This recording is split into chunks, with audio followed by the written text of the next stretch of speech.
Boys, today I'm going to be showing you how to do the most epic chess traps of all time. Start with e4. The most likely response here is e5. Then you'll go knight to f3, attacking the pawn, then knight to c6, defending the pawn. Then you will play bishop to c4, getting the bishop out. And then if they get the other knight out with knight to f6, you will play knight to g5, attacking this pawn.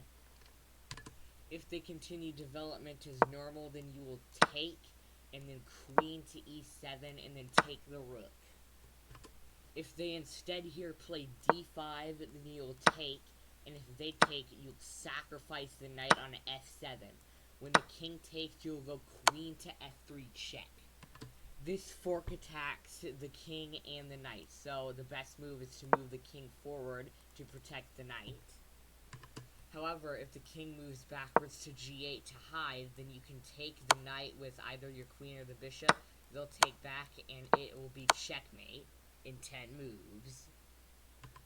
However, if they do go queen to e6, you will play knight to c3, and then knight to b4 is the best move here for black.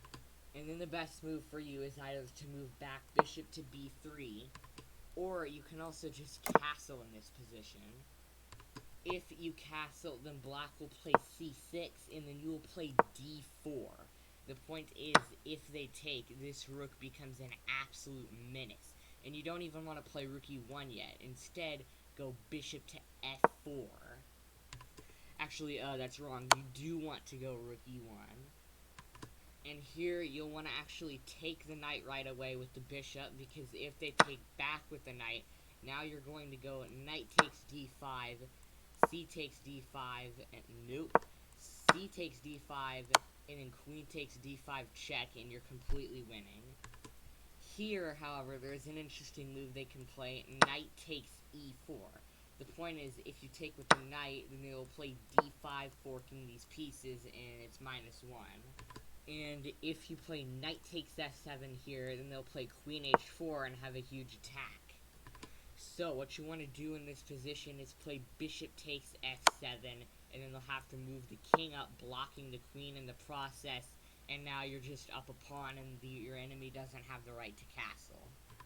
Now it's time for the second chess trap, and a simple one you can do with the white pieces.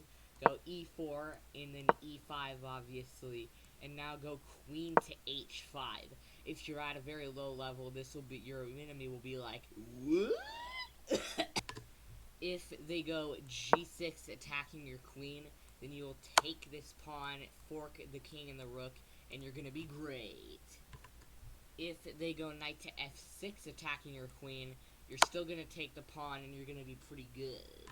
However, if they go knight to c6 defending the pawn here, what you're going to want to do is go bishop to c4, setting up a checkmate threat on f7.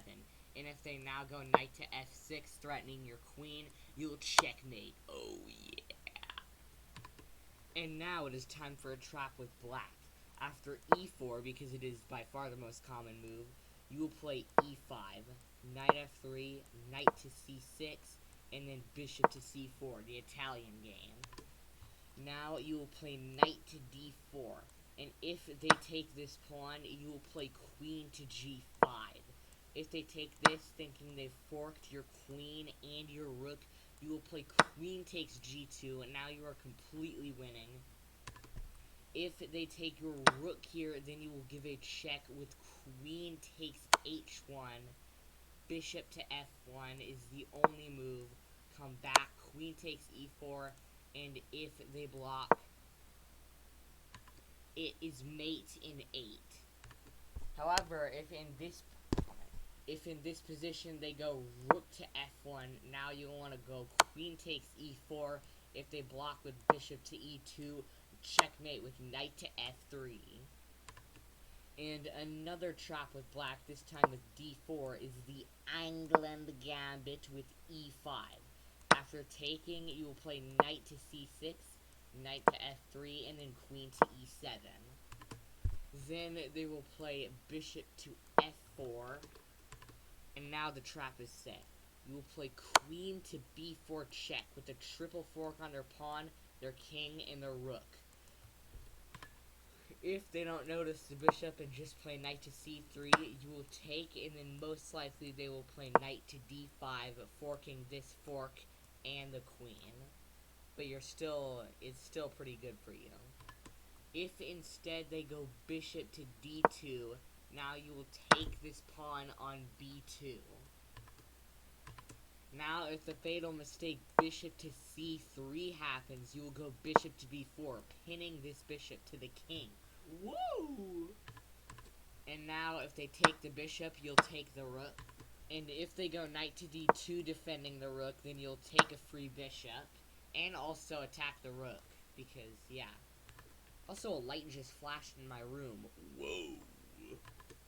But, if they go queen to d2, then you will take, thinking that this is protected, but then you will deliver checkmate with queen to c1. And here is another trap in the England gambit. Once they take, you will go bishop to c5 instead. And then if they go knight to f3 like they would in the other version, you will go d6, take, and then pretty much pre-move knight to e7. And if they take this, you will take this pawn, sacrificing the bishop and also the knight. They're forced to take, and then you win the queen.